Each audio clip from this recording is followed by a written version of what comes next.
നമസ്കാരം. Raf talk പോഡ്കാസ്റ്റിൻ്റെ പുതിയൊരു എപ്പിസോഡിലേക്ക് അവർക്കും സ്വാഗതം. വേൾഡ് കപ്പ് റൗണ്ട് ഓഫ് 16 മത്സരങ്ങൾ അവസാന ഘട്ടത്തിലേക്ക് കടക്കുമ്പോൾ ഇന്ന് 2 സൂപ്പർ പോരാട്ടങ്ങളുണ്ട്. വേൾഡ് കപ്പിൻ്റെ റൗണ്ട് ഓഫ് 16 ഫിക്സർ തീരുമാനമായപ്പോൾ മുതൽ ആരാധകരെ ആകാംക്ഷയോടുകൂടി കാത്തിരിക്കുന്നതാണ് ഒരു കളി. അത് സ്പെയിൻ വേഴ്സസ് പോർച്ചുഗൽ പോരാട്ടമാണ്. രാത്രി ഇന്ത്യൻ സമയം 12:30. അത് കഴിഞ്ഞ് പുലർച്ചെ 5:30 USA വേഴ്സസ് ബെൽജിയം പോരാട്ടം. അതിലും ഒരു കോൺട്രവേഴ്സി ഇപ്പോൾ ഉണ്ട്. അപ്പോൾ നമ്മൾ കളിയെല്ലാം വിശകലനം ചെയ്യാൻ വേണ്ടി കളി നിരീക്ഷകൻ, ഫുട്ബോൾ നിരീക്ഷകൻ ഷിഹാബ് സാർ നമ്മുടെ കൂടെയുണ്ട്. Welcome Shihab sir. ഇന്നാണ് ഇപ്പോൾ നമ്മൾ കാത്തിരുന്ന പോരാട്ടം, സ്പെയിൻ വേഴ്സസ് പോർച്ചുഗൽ. അവസാനം യമാൽ ചിരിക്കുമോ ക്രിസ്ത്യാനോ ചിരിക്കുമോ? അതൊരു റൈവൽറി കൂടിയാണ്. ഇപ്പൊ ഐബീരിയൻ ഡെർബി എന്ന് പറയും. ഐബീരിയൻ പെനിൻസുലയിലെ രണ്ട് നൈബറിങ് കൺട്രീസ് ആണ്. ഒരു നൂറ്റാണ്ടിനപ്പുറത്തുള്ള ഒരു റൈവൽറി ഉണ്ട്. 1921 ഇവരുടെ ഈ ഒരു ഫുട്ബോൾ റൈവൽറി എന്ന് പറയുന്നത്. ശരിക്കും അവർ പരസ്പരം 41 തവണ ഏറ്റുമുട്ടിയിട്ടുണ്ട്. 41 തവണ ഏറ്റുമുട്ടതില് വളരെ ശരിക്കും നമ്മളിപ്പോൾ എന്താ പറയാ, അവരുടെ ഒരു ഹെഡ് ടു ഹെഡ് നോക്കുകയാണെന്നുണ്ടെങ്കിൽ സ്പെയിൻ വളരെയധികം മുന്നിലാണ്. അതായത് 41-ൽ 16 തവണ സ്പെയിൻ വിജയിച്ചിട്ടുണ്ട്. 16 തവണ വിജയം. അതേപോലെ തന്നെ ഒരു 6 തവണ മാത്രമാണ് പോർച്ചുഗൽ ജയിച്ചത്. ബാക്കിയുള്ള മത്സരങ്ങൾ സമനിലയാണ്. അപ്പം അതിൽ തന്നെ ഒരു ആദ്യത്തെ ഒരുപാട് വർഷങ്ങളോളം ശരിക്ക് സ്പെയിൻ തന്നെ ആധിപത്യം തന്നെയാണ് കൂടുതലായിട്ടുണ്ടായിരുന്നത്. സമനിലയോ അല്ലെങ്കിൽ സ്പെയിനിൻ്റെ വിജയമൊക്കെ തന്നെയായിരുന്നു. ഒരു മേജർ കോമ്പറ്റീഷനിൽ ഒരു പോർച്ചുഗൽ വിജയിക്കുന്നത് 2004 2004 യൂറോ കപ്പിലാണ്. 2004 യൂറോ കപ്പിൽ അത് ഭയങ്കര ഇൻട്രസ്റ്റിംഗ് ആണ്, രസകരമാണ്. ആക്ച്വലി എന്താ പറയുക, നമ്മൾ സ്പെയിനും ഗ്രീസ് പോർച്ചുഗലൊക്കെ ഒരു ഗ്രൂപ്പിലായിരുന്നു ഉണ്ടായിരുന്നത്. അപ്പോൾ അതിൽ ആക്ച്വലി ഗ്രൂപ്പിൽ നിന്ന് നോക്കൗട്ടിലേക്ക് കടക്കണമെന്നുണ്ടെങ്കിൽ സ്പെയിനും പോർച്ചുഗലും മസ്റ്റ് വിന്നാവേണ്ട ഒരു അവസ്ഥ വന്നു. അപ്പോൾ ആ മത്സരത്തിൽ പോർച്ചുഗൽ സ്പെയിനെ തോൽപ്പിച്ചു. അപ്പോൾ അതിലൂടെ സ്പെയിന് പുറത്തായി. പക്ഷേ പോർച്ചുഗൽ നോക്കൗട്ടിലെത്തി. അതിൻ്റെ കൂടെ ഗ്രീസും നോക്കൗട്ടിലേക്ക് വന്നു. അത് ഇൻട്രസ്റ്റിംഗ് ആയുള്ള ഫാക്ട് എന്താണെന്ന് വെച്ചെങ്കിൽ, അവസാനം ഗ്രീസാണ് അത് കപ്പ് ഫൈനലിൽ. അത് പോർച്ചുഗലിൽ നടന്നതാണ് ആക്ച്വലി. നമ്മളൊരു 2004 എന്ന് പറയുന്നത് ക്രിസ്ത്യാനോ ജസ്റ്റ് നമ്മൾ ആദ്യത്തെ യൂറോ കപ്പാണത്, ഫസ്റ്റ് ഇൻട്രൊഡക്ഷന്. നമ്മുടെ ലൂയി ഫിലിപ്പെ സ്കോളാരി, ബ്രസീലിനെ 2002 വേൾഡ് കപ്പ് നേടിക്കൊടുത്ത കോച്ചാണ്. നമ്മളിപ്പോ പോർച്ചുഗലിനെ കുറിച്ചൊരു മേൽവിലാസൊന്നും ഉണ്ടായിരുന്നില്ല എന്നൊക്കെ ആളുകൾ പറയാറുണ്ട്. പക്ഷെ ശരിക്കും ഒരു ഹിസ്റ്ററി ഒക്കെ ഉണ്ട്. പോർച്ചുഗലിനെ സംബന്ധിച്ചിടത്തോളം 2004 ഏറ്റവും മികച്ച നല്ല ടീമായിരുന്നു. അവര് ഹോസ്റ്റ് ചെയ്ത ഒരു യൂറോ കപ്പാണത്. അപ്പൊ അതില് ലൂയിസ് ഫിഗോ എന്ന ഏറ്റവും മോസ്റ്റ് ഇൻഫ്ലുവൻഷ്യൽ പ്ലെയർ, പിന്നെ അതേപോലെ മനീഷ എന്ന് പറഞ്ഞ പ്ലെയർ ഉണ്ടായിരുന്നു. എന്താ പറയുക, കലവരോ എന്ന് പറയുന്ന പ്ലെയർ, ഡെക്കോ എന്ന് പറയുന്ന പ്ലെയർ ഉണ്ടായിരുന്നു. ക്രിസ്ത്യാനോ അതേപോലെ തന്നെ അതിൽ ആ ടൂർണമെന്റിൽ വരവ് അറിയിച്ചിട്ടുണ്ടായിരുന്നു. 2 ഗോൾ അടിച്ചിട്ടുണ്ട്, അതേപോലെ 2 അസിസ്റ്റ് ഒക്കെ. 18 വയസ്സേ ഉള്ളൂ. ജസ്റ്റ് മാഞ്ചസ്റ്റർ യുണൈറ്റഡിന് സൈൻ ചെയ്തിട്ടുണ്ടായിരുന്നുള്ളൂ ആ സമയമാണത്. തീർച്ചയായിട്ടും അത് ഡെക്കോ, ബ്രസീലുകാരനായിട്ടുള്ള ഡെക്കോ പോർച്ചുഗലിന് വേണ്ടി കളിക്കാൻ തീരുമാനിക്കുകയും അവിടെ മാസ്മരിക പ്രകടനം നടത്തുകയും ചെയ്തു. ഒക്കെ അറിയാത്തവർക്ക് അറിയുണ്ടാവും. ഇപ്പോൾ FC ബാഴ്സലോണയുടെ സ്പോർട്ടിംഗ് ഡയറക്ടറാണ് ആ ഡെക്കോ. ഏതായാലും ഇതൊക്കെ പഴയ കഥ. റീസെൻ്റ്ലിയുള്ളൊരു കഥ ഒന്ന് ഞാൻ ഓർമ്മപ്പെടുത്തുകയാണ്. ഞങ്ങളുടെ ടീം UEFA നേഷൻസ് ലീഗ് ജയിച്ചിട്ടുണ്ട്, ഇതേ സ്പെയിനെ പരാജയപ്പെടുത്തിയിട്ട്. 2025 UEFA നേഷൻസിൽ. ഓക്കെ, അത് ടൈ ബ്രേക്കറിലാണ് വിജയിക്കുന്നത്. ഷൂട്ടൗട്ട്, പെനൽറ്റി ഷൂട്ടൗട്ടിലാണ് വിജയിക്കുന്നത്. ഇതേപോലെ ഒരു അവസ്ഥ 2010, അതായത് വേൾഡ് കപ്പിൽ 2 തവണ ഏറ്റുമുട്ടിയിട്ടുണ്ട്. 2010, 2018.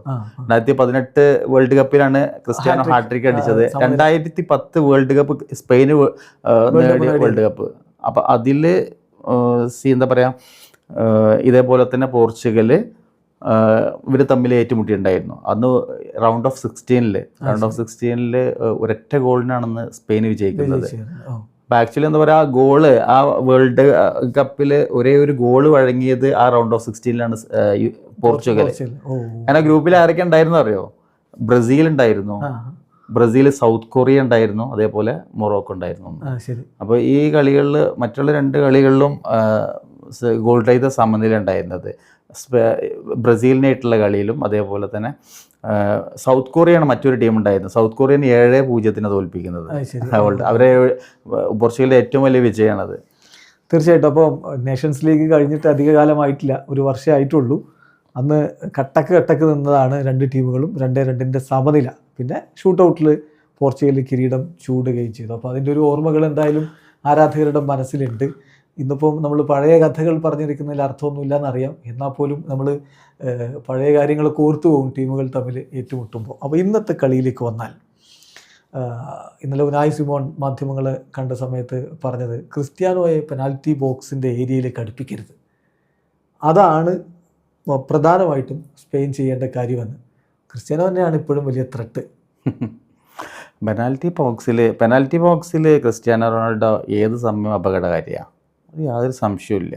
നമുക്കറിയാം, അത് ആ ഒരു സ്റ്റാറ്റ്സ് ക്രിസ്ത്യാനോ റൊണാൾഡോ നേടിയിട്ടുള്ള ഗോളുകളുടെ എണ്ണം, ഇൻ്റർനാഷണൽ തലത്തിൽ ക്ലബ് തലത്തിലൊക്കെ നേടിയിട്ടുള്ള ഗോളുകളുടെ എണ്ണം തന്നെ അത് എവിഡൻ്റാണ്, സെൽഫ് എവിഡൻ്റ്. പക്ഷേ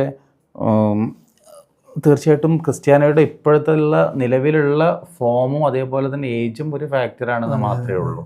അപ്പോൾ എത്രമാത്രം ഒരു മൂവ്മെൻറ്റ് എത്ര പേരെ അവർ റെസ്ട്രിക്റ്റ് ചെയ്യുമോ എന്നുള്ളത് വളരെ പ്രധാനപ്പെട്ട ഘടകമാണ്. ബോക്സിന് പുറത്തുനിന്ന് ഇപ്പോൾ പഴയ പോലെ തന്നെ എന്താ പറയുക, ഒരു വിങ്ങർ എന്നുള്ള രീതിയിലൊന്നും ക്രിസ്ത്യാനോ കളിക്കാൻ പറ്റില്ല, ബോക്സിൽ മാത്രമാണ്. അപ്പോൾ അതിൽ തന്നെ എനിക്ക് തോന്നുന്നു ആദ്യത്തെ ഒരു 60 മിനിറ്റ് വരെയൊക്കെ ക്രിസ്ത്യാനോ നന്നായി കളിക്കും, വളരെ എനർജറ്റിക് ആയിട്ടൊരു ബോക്സിൽ നിന്നിട്ടൊക്കെ ബോക്സിൽ നല്ല രീതിയിൽ ബോൾ വരുന്നതിനനുസരിച്ച് ഫിനിഷ് ചെയ്യാൻ പറ്റും, യാതൊരു സംശയമില്ല.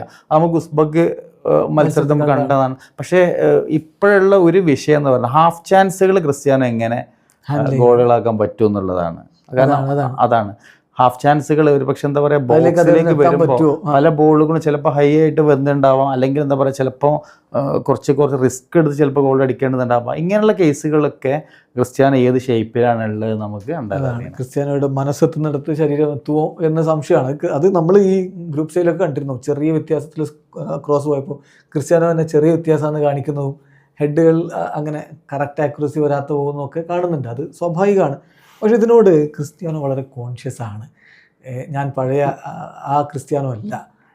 അത് ഇന്നലെ മാച്ച് പ്രസ് കോൺഫറൻസ് പറഞ്ഞതാണ്, ഞാൻ പഴയ പ്ലെയർ അല്ല എന്ന് എനിക്കറിയാം, പക്ഷെ ബോക്സിൽ ഇപ്പോഴും എനിക്ക് ബോൾ കിട്ടിയാൽ ഞാൻ ഫിനിഷ് ചെയ്തിരിക്കും എന്ന് അദ്ദേഹം പറയുന്നുണ്ട്. ആ ഒരു കോൺഫിഡൻസ് തന്നെയാണ് അദ്ദേഹത്തെ ഇങ്ങനെ തുടർച്ചയായിട്ട് ഇറക്കാൻ ഒരു പക്ഷേ റോബർട്ടോ മാർട്ടിനസിനെ പ്രേരിപ്പിക്കുന്നതെന്ന് തോന്നുന്നു. പിന്നെ ക്രിസ്ത്യാനോ പറഞ്ഞ വേറൊരു കാര്യം, ഞാൻ ഗോൾ അടിച്ചില്ലെങ്കിൽ മറ്റാരെങ്കിലും അടിക്കും, ഈ കളി ഞങ്ങൾ ജയിക്കും എന്ന് അദ്ദേഹം പറയുന്നുണ്ട്. സോ ക്രിസ്ത്യാനോയുടെ കൂടെ ഗോൺസാലോ റാമോസിനെ കൂടി ഇറക്കാൻ തയ്യാറാവുമോ കോച്ച്? ക്രിസ്ത്യാനോ മാറ്റും ഞാൻ ഒരിക്കലും പ്രതീക്ഷിക്കുന്നില്ല, കാരണം അങ്ങനെയുള്ളൊരു കോച്ചല്ല റോബർട്ടോ മാർട്ടിനസ്. പിന്നെയുള്ളൊരു ഓപ്ഷൻ എന്ന് പറഞ്ഞാൽ ക്രിസ്ത്യാനോയും ഗോൺസാലോ റാമോസും ഒരുമിച്ച് കളിക്കുക, അങ്ങനെ ഒരു രൂപത്തിലേക്ക് മാറും. പറയാൻ പറ്റില്ല. ക്രിസ്ത്യാനോ ഫസ്റ്റ് 11 മാറ്റുമെന്ന് കരുതുന്നില്ല, ഞാനും കരുതുന്നില്ല. മാത്രമല്ല ഇപ്പോൾ നിലവിൽ പോർച്ചുഗലിൻ്റെ ക്യാപ്റ്റനാണ്. പിന്നെ മാറ്റി കഴിഞ്ഞിട്ടുണ്ടെങ്കിൽ പൊതുവെ ക്രിസ്ത്യാനോയുടെ ഒരു രീതി എന്ന് പറയുന്നത് തുടർച്ചയായിട്ട് അങ്ങനെ കളിച്ചുകൊണ്ടിരിക്കാൻ ഇഷ്ടപ്പെടുന്ന ആളാണ്. ഒരു ഫസ്റ്റ് 11 ഒന്ന് ഉൾപ്പെടുത്തിയില്ലെങ്കിൽ വളരെ ഫ്രസ്ട്രേറ്റഡ് ആകുന്ന ആളാണ്. അദ്ദേഹത്തിന് ഇഷ്ടപ്പെടൂല. കഴിഞ്ഞ ദിവസം പത്രക്കാരോട് പറയുകയും ചെയ്തു. അതായത് കഴിഞ്ഞ കളി കഴിഞ്ഞിട്ട് അദ്ദേഹത്തോട് ചോദിച്ചു, നിങ്ങൾക്ക് ആ ഒരു സബ്സ്റ്റിറ്റ്യൂട്ട് ചെയ്ത സമയത്താണോ അതല്ല ഗോൾ ഡിസർവ് ചെയ്ത സമയത്താണോ ഏറെ ഡിസപ്പോയിൻറ്റഡ് ആയതെന്ന്. അപ്പോൾ അദ്ദേഹം പറഞ്ഞു, അങ്ങനെയല്ല, ഞാൻ ഫസ്റ്റ് ലെവൽ ഇല്ലെങ്കിലാണ് ഞാൻ ഡിസപ്പോയിൻറ്റഡ് ആവുക എന്ന് പറയുന്നുണ്ട്. അപ്പോൾ സാറ് പറഞ്ഞ പോലെ ക്രിസ്ത്യാനോക്ക് അത് ഇഷ്ടപ്പെടൂല. അതാണ്. അതെ. അപ്പോൾ ഈ ലെഗസി ഒരു ഭാരം, റോബർട്ടോ മാർട്ടിനസ് പോലും ഒരു ഭാരമാണോ എന്നുള്ളതാണ് ക്രിസ്ത്യാനോയുടെ ലെഗസി. അതായത് എങ്ങനെയാണ് ആക്ച്വലി എന്താ പറയുക, ക്രിസ്ത്യാനോ റൊണാൾഡോയെ ഉപയോഗപ്പെടുത്തേണ്ടത്, ഏറ്റവും എങ്ങനെ ഉപയോഗപ്പെടുത്തേണ്ടത് ഏറ്റവും ആ രീതിയിൽ ഉപയോഗപ്പെടുത്തണം എങ്കിൽ മാത്രമേ എന്തുള്ളൂ പോർച്ചുഗൽ പോലുള്ള നിലവിലുള്ള ഒരു നല്ലൊരു ടീം, നല്ലൊരു സ്ക്വാഡ് ഡെപ്തുള്ള നല്ലൊരു ടീമിനെ ആക്ച്വലി എന്താ പറയുക അതിൻ്റെ ഒരു ഫ്രൂട്ട് അതിൻ്റേതായുള്ള അർത്ഥത്തിൽ കിട്ടുള്ളൂ. നിലവിൽ ക്രിസ്ത്യാനോ എങ്ങനെ ഉപയോഗപ്പെടുത്തണം ആ രീതിയിൽ ഉപയോഗപ്പെടുത്തണം എന്നുള്ളതാണ്. അല്ലാതെ ഒരു സമയം നമ്മൾ ഇപ്പോൾ കഴിഞ്ഞ കളികളിലൊക്കെ കണ്ടിരുന്നു, ക്രിസ്ത്യാനോ കൂടുതൽ സമയം ഉണ്ട് പക്ഷെ ഒന്നും ചെയ്യാൻ പറ്റില്ല, വേറൊന്നും ചെയ്യാനില്ല. ബോൾ കിട്ടുന്നുണ്ടെങ്കിൽ പെട്ടെന്ന് ഒഴിവാക്കുന്നത് കൊടുക്കുന്നു. പക്ഷെ അതേ സമയം ആ സമയത്ത് വേറെ നല്ല രീതിയിൽ ഇഫക്റ്റീവായിട്ടുള്ള ഒരു പ്ലെയർ അവിടെ ആ സ്പേസിൽ കൊണ്ടുവരാൻ പറ്റും. പക്ഷെ ക്രിസ്ത്യാനോ എങ്ങനെ ഉപയോഗപ്പെടുത്തണം എന്നുള്ളത് ആക്ച്വലി എന്താ പറയുക, മറ്റുള്ള കളിക്കാരെ കൂടി ആ ഒരു രീതിയിൽ ജെല്ലാകുന്ന രീതിയിലേക്ക് കൊണ്ടുവരണത് ആ ടീമിന്. അതാണ് അപ്പോൾ ഏറ്റവും വലിയ പ്രശ്നം. അതാണ് അപ്പോൾ ആ ഒരു ക്രിസ്ത്യാനോ റൊണാൾഡോയും മറ്റുള്ള പ്ലെയേഴ്സും ആ ടീം ഒരു ജെല്ലാകുന്ന രീതിയിൽ ഉണ്ടാവും എന്നുള്ളതാണ്. അതനുസരിച്ചൊരു സിസ്റ്റം ഡെവലപ്പ് ചെയ്യുക എന്നുള്ളതാണ്. അല്ലെങ്കിൽ പിന്നെ കഴിഞ്ഞ ദിവസം സ്ലാറ്റൻ പറഞ്ഞ പോലെ, സ്ലാറ്റൻ ഇപ്പോൾ കട്ട ക്രിസ്ത്യാനോ ഹേറ്ററായിട്ടാണ് ആരാധകർ കാണുന്നത്. സ്ലാറ്റൻ പറഞ്ഞ പോലെ ഇത് ഈ നൊസ്റ്റാൾജിയും പേറി നടക്കുക എന്നുള്ളൊരു മാഡ്നസ്സാണ് കാണുന്നത്, അല്ലാതെ അതിൻ്റെ ഒരു റിസൾട്ട് വരുന്നില്ല എന്നൊക്കെ അദ്ദേഹം പറയുണ്ടായി. പക്ഷെ അങ്ങനെയല്ല, ക്രിസ്ത്യാനോക്ക് കൃത്യമായിട്ട് ബോൾ എത്തിച്ചു കൊടുക്കുകയാണെങ്കിൽ സ്റ്റിൽ അദ്ദേഹത്തിന് ഗോൾ അടിക്കാൻ പറ്റും. ഇതിൽ ഇൻട്രസ്റ്റിംഗ് ആയിട്ടുള്ള കാര്യം, മറുഭാഗത്ത് ക്രിസ്ത്യാനോയുടെ പ്രായം 41 വയസ്സാണ്. അദ്ദേഹത്തെ ഡിഫെൻഡ് ചെയ്യാൻ നിൽക്കുന്ന കുബാർസിയാണ്, ചെറിയ പയ്യനാണ്. അപ്പോൾ കുബാർസിയും ഐമറിക് ലപ്പോർട്ടും തന്നെയായിരിക്കും മിക്കവാറും സ്പെയിൻ്റെ ഡിഫൻസ് എന്ന് കരുതുന്നു. സോ കുബാർസിക്ക് ഇതൊരു വല്ലാത്ത എക്സ്പീരിയൻസ് ആവില്ല. സ്പെയിൻ്റെ ഡിഫൻസ് എങ്ങനെയായിരിക്കും ക്രിസ്ത്യാനോയെ കൈകാര്യം ചെയ്യുക? സ്പെയിൻ പൊതുവെ പ്ലെയേഴ്സ് എനിക്ക് തോന്നുന്നു ഡിഫൻസ് ഏരിയൽ ഡുവലിൽ എനിക്ക് തോന്നുന്നു അത്രമാത്രം അങ്ങനെ എക്സൽ ചെയ്യാൻ ഉള്ള സാധ്യത അത്ര ഹൈറ്റ് കുറവുള്ളതാണ്. കുബാസി പറയുന്ന പ്ലെയറും വളരെ ഇതാണ് ഒരു പക്ഷേ നല്ല രീതിയിൽ ഡിഫെൻഡ് ചെയ്യുന്നുണ്ട്. ഇപ്പോൾ എനിക്ക് തോന്നുന്നു അത് ഇവരുടെ ഒരു ഹൈ പ്രസിങ് സ്പെയിൻ്റെ ഒരു കളി ഉണ്ടല്ലോ, കളി രീതി പൊസസ് ചെയ്യുന്നത്. അപ്പോൾ ഒരു പൊസഷൻ മൃഗീയമായുള്ള പൊസഷൻ ഉള്ളതുകൊണ്ട് കൂടുതലായിട്ട് ഈ രീതിയിൽ വല്ലപ്പോഴൊക്കെ അങ്ങനെ വരുന്നുള്ളൂ. അപ്പോൾ അതുകൊണ്ടായിരിക്കും തോന്നണു. പക്ഷെ എനിക്ക് തോന്നുന്നത് ഇതുപോലുള്ള പോർച്ചുഗലെ പോലുള്ള ടീമൊക്കെ ഒരു പക്ഷേ അവരുടെ ആ ഒരു ഒരു പ്ലെയേഴ്സിൻ്റെ എന്താ പറയുക നിലവാരത്തിനനുസരിച്ചുള്ള രീതിയിൽ എല്ലാവരും വന്ന് ടീമായിട്ട് കളിച്ചിട്ടുണ്ടെന്നുണ്ടെങ്കിൽ നമുക്ക് പറയാൻ പറ്റില്ല എങ്ങനെയാണെന്നുള്ളത്. സ്പെയിന് പൊതുവെ എന്തായാലും ഇതേപോലെ തന്നെ ഒരു പൊസഷൻ ബേസ്ഡുള്ള കളി, അതേപോലെ തന്നെ കളിയിൽ ആക്രമണം കൂടി സമന്വയിപ്പിച്ചിട്ടുള്ള കളി രീതിയാണ്. ആ കളി രീതി തന്നെയാവും കളിക്കുണ്ടാവുക. ഇതുവരെ ഒറ്റ ഗോളും സ്പെയിന് വഴങ്ങിയിട്ടില്ല എന്നുള്ളത്. അത് പൊട്ടിക്കാൻ പറ്റുമോ ക്രിസ്ത്യാനോക്കും? അതുപോലെ 8 ഗോൾ അടിച്ചിട്ടുണ്ട്, ഒറ്റ ഗോൾ വഴങ്ങിയിട്ടില്ല. അപ്പോൾ ക്രിസ്ത്യാനോക്കൊപ്പം ഒന്നുകിൽ റാഫേൽ ലിയാവോ, ഞാൻ പ്രതീക്ഷിക്കുന്നത് റാഫേൽ ലിയാവോ ഉണ്ടാവും തന്നെയാണ് ഇപ്പോൾ കഴിഞ്ഞ കളി കളിച്ച പോലെ. പിന്നെ മറുഭാഗത്ത് ആരാണ് എന്ന കാര്യത്തിലാണ് ഒരു സംശയം ഉണ്ടാകുന്നത്. ഇപ്പോൾ കഴിഞ്ഞ കളി കളിച്ച പോലെ പെഡ്രോ നെറ്റൊക്കെ ഇറങ്ങിയേക്കാം. അല്ലെങ്കിൽ ഇപ്പോൾ ജാവോ ഫെലിക്സിനെ ഈ പറഞ്ഞ പോലെ റാഫേൽ ലിയാവോക്ക് പകരം ഇറക്കുമോ എന്നുള്ളതും കണ്ടറിയണം. കാരണം ലിയാവോ കഴിഞ്ഞ കളി നന്നായി കളിച്ചിട്ടുണ്ട്, അദ്ദേഹത്തിൻ്റെ വക അസിസ്റ്റും കാര്യങ്ങളൊക്കെ ഉണ്ടാവുകയും ചെയ്തിട്ടുണ്ടായിരുന്നു. അപ്പം ഈ ഒരു മുന്നേറ്റ നിര, അപ്പോൾ Pedro നെറ്റോ, Bruno Fernandes, Rafael Leao, Cristiano Ronaldo രണ്ടാം പകുതിയിൽ ഗോൺസാലോ റാമോസിനെ ഉപയോഗപ്പെടുത്തുന്നു. അത് വെച്ചിട്ട് ഇതുവരെ തുറക്കാത്ത ആ പൂട്ട്, അതായത് സ്പെയിനിൻ്റെ ഡിഫൻസിൻ്റെ പൂട്ട്, പിന്നെ ഉനായ് സിമോണോടെ ഗോൾ കീപ്പറായിട്ടുണ്ട്, അത് തുറക്കാൻ പറ്റും പോർച്ചുഗലിന് വിശ്വസിക്കേണ്ടോ? പറ്റാത്ത പ്രശ്നമൊന്നുമില്ല. പക്ഷേ എനിക്ക് തോന്നുന്നു ഇവർ തമ്മിലുള്ള കളികളിൽ വലിയ ഗോൾ നിലകളൊന്നും വന്നിട്ടില്ല. അപ്പോൾ റീസെൻ്റായിട്ട് ഇപ്പോൾ നമ്മൾ പറയാവുന്നത് 2018 വേൾഡ് കപ്പ് സമനിലയാണ്. പിന്നെ നാഷൻസ് ലീഗ് 2-2 പിന്നെ അത് 2-2 3-3 വന്നിട്ടുണ്ടായിരുന്നു. ഒരു ഗോളൊക്കെ ഒന്ന് പെനാൽറ്റിയാണ്, മറ്റൊന്ന് ഡേവിഡയുടെ ഒരു ശരിക്ക് ഭയങ്കര എററാണ്. ശരിക്ക് ആ രീതിയിലാണ് ക്രിസ്ത്യാനോയുടെ ഹാട്രിക്കില് ഗോളൊക്കെ വന്നത്. ഫ്രീ കിക്ക് 2018 അതൊരു വലിയ ഗോൾ നില വന്നത്. ബാക്കിയുള്ളത് ചിലപ്പോൾ ഗോൾ ശരാശരി ഗോൾഡ് സമനിലൂടെ ടൈ ബ്രേക്കർ ഷൂട്ട് ഔട്ട് വന്നു. റീസെന്റ് മാച്ചുകൾ ഞാൻ പറഞ്ഞു, റീസെന്റ് മാച്ചുകൾ അല്ലെങ്കിൽ 1-1 അല്ലെങ്കിൽ 1-0 എന്നുള്ള രീതിയിലൊക്കെ ആണ് കൂടുതൽ വന്നിട്ടുണ്ടായിരുന്നത്. അപ്പോൾ ഒരു വലിയ ഒരു ഗോൾ വരുമോ എന്നുള്ളതിനെ കുറിച്ച് നമുക്ക് ഉറപ്പ് പറയാൻ പറ്റില്ല, സാധ്യത കുറവാണ്. തീർച്ചയായിട്ടും അങ്ങനെ ഒരു കാര്യം അവിടെ ഉണ്ട്. പക്ഷേ പോർച്ചുഗലിന് ഈ സ്പെയിൻ എന്ന് പറഞ്ഞ് ഭയപ്പെടേണ്ട കാര്യമൊന്നുമില്ല. കാരണം മികച്ച സ്ക്വാഡ് പോർച്ചുഗലിനുണ്ട് എന്നുള്ളതാണ്. പോർച്ചുഗലിൻ്റെ മധ്യനിരയൊക്കെ സാറ് പറഞ്ഞ പോലെ അവരുടെ നിലവാരത്തിലേക്ക് അങ്ങ് ഉയർന്നാൽ ഇപ്പോൾ ഈ ജാവോനോസും അതുപോലെ വിറ്റിഞ്ഞയും നമ്മുടെ ബ്രൂണോ ഫെർണാണ്ടസും ഒക്കെ അവരുടെ തനി സ്വരൂപം പുറത്തെടുത്തു കഴിഞ്ഞാൽ ഏത് ടീമിൻ്റെ ഡിഫൻസും അവർക്ക് പൊളിക്കാവുന്നതേ ഉള്ളൂ. ഒപ്പം ക്രിസ്ത്യാനോ റൊണാൾഡോ പോലെ ഒരാൾ ഒരു പോച്ചറായിട്ട് അവിടെ നിൽക്കുകയും ചെയ്യുന്നുണ്ടെങ്കിൽ ഇതൊക്കെ തുറക്കാവുന്ന കാര്യം തന്നെ ഉള്ളൂ. പിന്നെ ഒരു ഡിഫൻസിലാണെങ്കിലും ഇപ്പോൾ ന്യൂനോ മെൻഡസും ജാവോ കൺസേലയും ഒക്കെ ഹൈ ലെവലിൽ കളിച്ച് ഈ സ്പെയിൻ്റെ താരങ്ങളൊക്കെ നന്നായിട്ട് അറിയാവുന്ന കളിക്കാർ തന്നെയാണ്. സെൻട്രൽ ബാക്കിൽ റൂബൻ ഡയസ് കട്ടക്ക് നിൽക്കുന്ന കാര്യത്തിൽ തർക്കമില്ലാത്തതോടൊപ്പം റെനാറ്റോ വെയ്ഗോ ഒക്കെ ആയിരിക്കും ഇറങ്ങുണ്ടാവുക. ഗോൾ കീപ്പറാണ് ഡിയേഗോ കോസ്റ്റ. കഴിഞ്ഞ കളിയിൽ സൂപ്പർ പെർഫോമൻസ് ആണ് ക്രൊയേഷ്യക്കെതിരെ പുറത്തെടുത്തത്. അതെ, പക്ഷെ പോർച്ചുഗലിലെ ഇപ്പോൾ ഒരു വിഷയം നിലവിൽ ഗോളടിക്കാൻ ആളുകൾ കുറവാണ്. ഗോളടിക്കാനില്ല, ഗോളടിച്ചത് കൂടുതലാണ് 3 ഗോളാണ്. അതിലൊന്ന് പെനാൽറ്റിയാണോ, 2 ഉസ്ബെക്കിസ്ഥാനെതിരെയാണ്. സ്പെയിനെ സംബന്ധിച്ച് ഇപ്പോൾ 4 ഗോൾ ഓയർസബാലിന്റെ പേരിലുണ്ട്. നല്ല രീതിയിൽ നല്ലൊരു ഫിനിഷർ എന്നുള്ള രീതിയിൽ ഉണ്ട്. പക്ഷെ പോർച്ചുഗലിനെ സംബന്ധിച്ചിടത്തോളം അങ്ങനെ ഇതേപോലെ ക്രിസ്ത്യാനോ ഇല്ലെങ്കിൽ വേറെ ഒരു രീതിയിൽ എന്താ പറയാ, ഒരു ഓൾട്ടർനേറ്റീവ് ആയിട്ടുള്ള സൊല്യൂഷൻ വേണം. റാമോസ് ആണ്, പക്ഷെ അത് അവർ ഒരുമിച്ച് കളിക്കണില്ലല്ലോ, കളിച്ചിട്ടില്ല. പലപ്പോഴും ഈ സബ്സ്റ്റിറ്റ്യൂഷൻ ഇറങ്ങി അദ്ദേഹം വരുന്ന കുറഞ്ഞ നിമിഷങ്ങളിൽ മാത്രമാണ് അങ്ങനെ ഉണ്ടാവുന്നത്, കുറഞ്ഞ മിനിറ്റുകൾ മാത്രം. കഴിഞ്ഞ കളിയിൽ അദ്ദേഹം ക്രിസ്ത്യാനോ പിൻവലിച്ചതിന് ശേഷമാണ് അദ്ദേഹത്തിന് ഈ വേൾഡ് കപ്പിൽ ഇപ്പോൾ നിലവിൽ പറയുന്ന ഫേവറേറ്റുകളായ ടീമുകൾക്കൊക്കെ എടുത്തു കാണിക്കാൻ നല്ല ഒരു ഗോൾ. ഇപ്പോൾ ഹാലൻഡ് ഉണ്ട്, 7 ഗോൾ അടിച്ചു കഴിഞ്ഞു. എംബാപ്പെ 7 ഗോൾ അടിച്ചു, മെസ്സി 7 ഗോൾ അടിച്ചു കഴിഞ്ഞു, ഹാരി കെയ്ൻ 6 ഗോൾ അടിച്ചു കഴിഞ്ഞു. ഒക്കെ ഗോളടിക്കാരുണ്ട്. പക്ഷെ പോർച്ചുഗലിനെ എടുത്തു കാണിക്കാൻ ഇങ്ങനെ ഒരു ആളില്ല. ക്രിസ്ത്യാനോ പറയണ്ടായി, ഞാൻ 3 ഗോൾ അടിച്ചിട്ടുള്ളൂ, എങ്കിലും ഞാൻ 3 ഗോൾ അടിച്ചിട്ടുണ്ട്.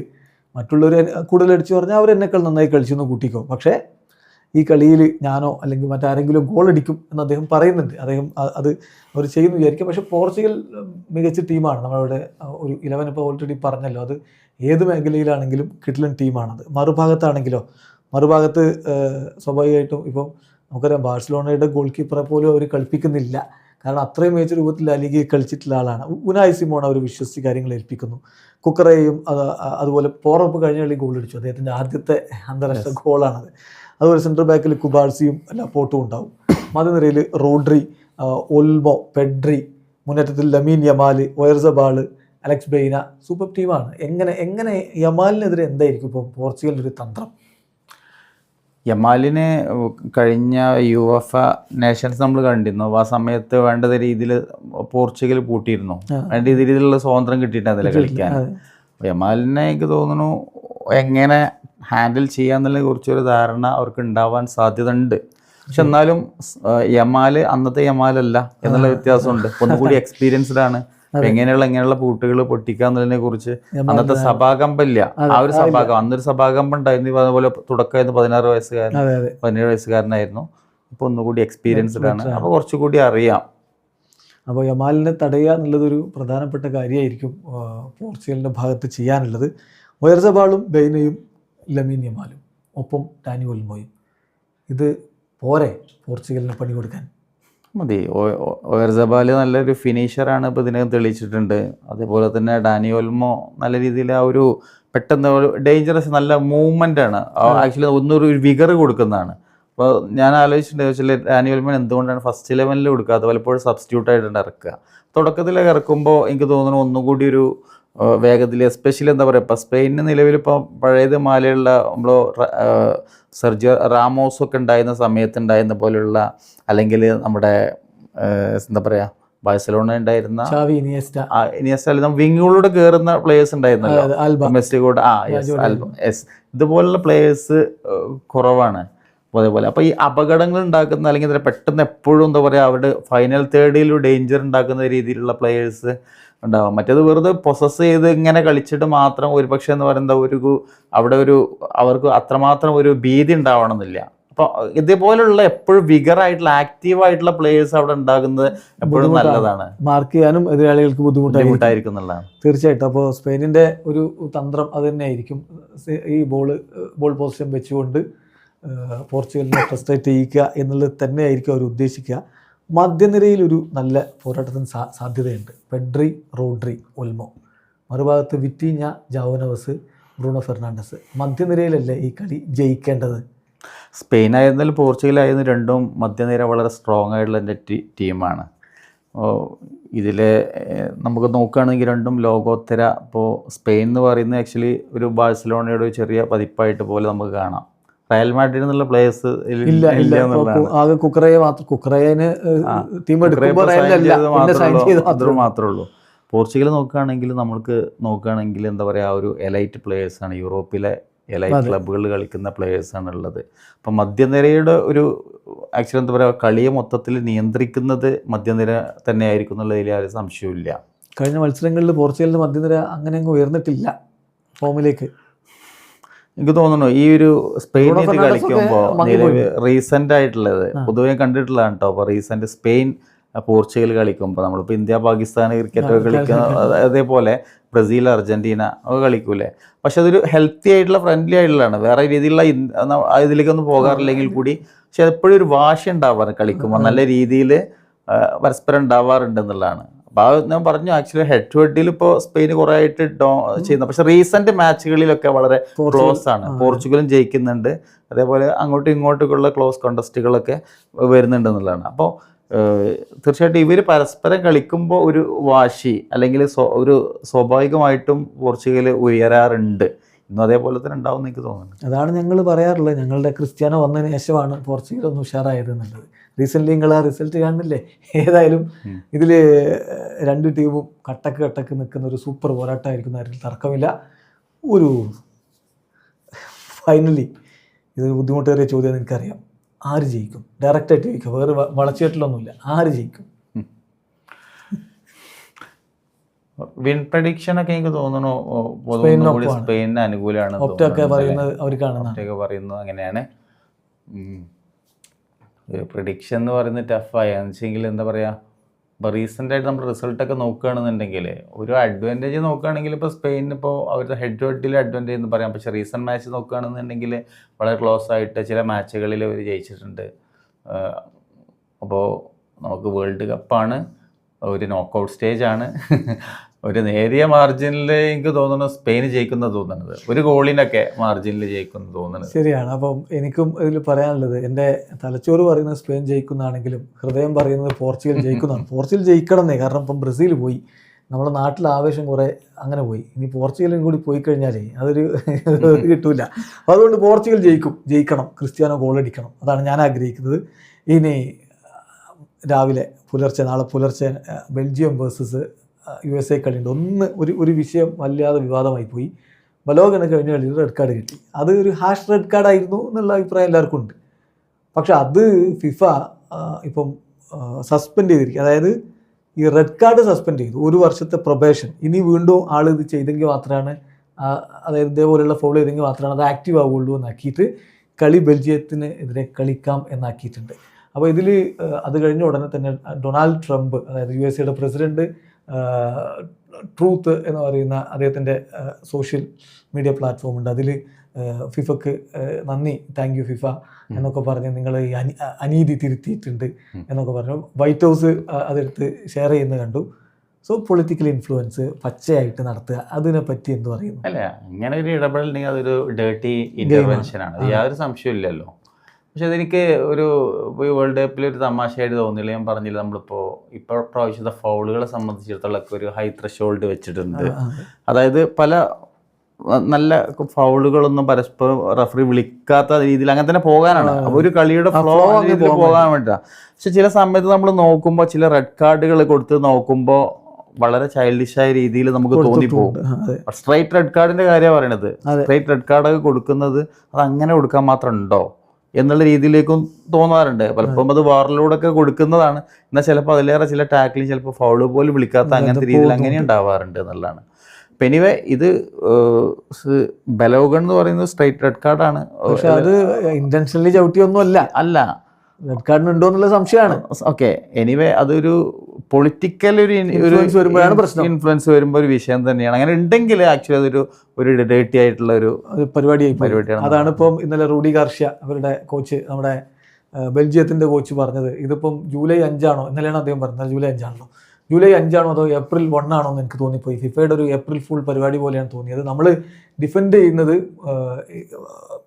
ബെൽജിയത്തെയോ അല്ലെങ്കിൽ ബെൽജിയം ഫുട്ബോൾ അസോസിയേഷനോ അല്ല, ഫുട്ബോളിനെയാണ്, ഫുട്ബോളിൻ്റെ ഇൻറ്റഗ്രിറ്റിയാണ് എന്ന് അദ്ദേഹം പറയുകയുണ്ടായി. അതുപോലെ ബെൽജിയം FA ഒരു നീണ്ട സ്റ്റേറ്റ്മെൻ്റ് തന്നെ ഇറക്കി, ഇതിനെതിരെ എന്ത് ചെയ്യാൻ പറ്റും ഞങ്ങൾ ആലോചിക്കണം എന്നൊക്കെ പറയുന്നുണ്ട്. സോ ഫിഫ അത് ചെയ്തത് മോശമായി പോയി. കാരണം സാധാരണഗതിയിൽ ഒരു റെഡ് കാർഡ് കിട്ടിയാൽ ഓട്ടോമാറ്റിക്കലി ഒരു കളി സസ്പെൻഡഡ് ആണ്.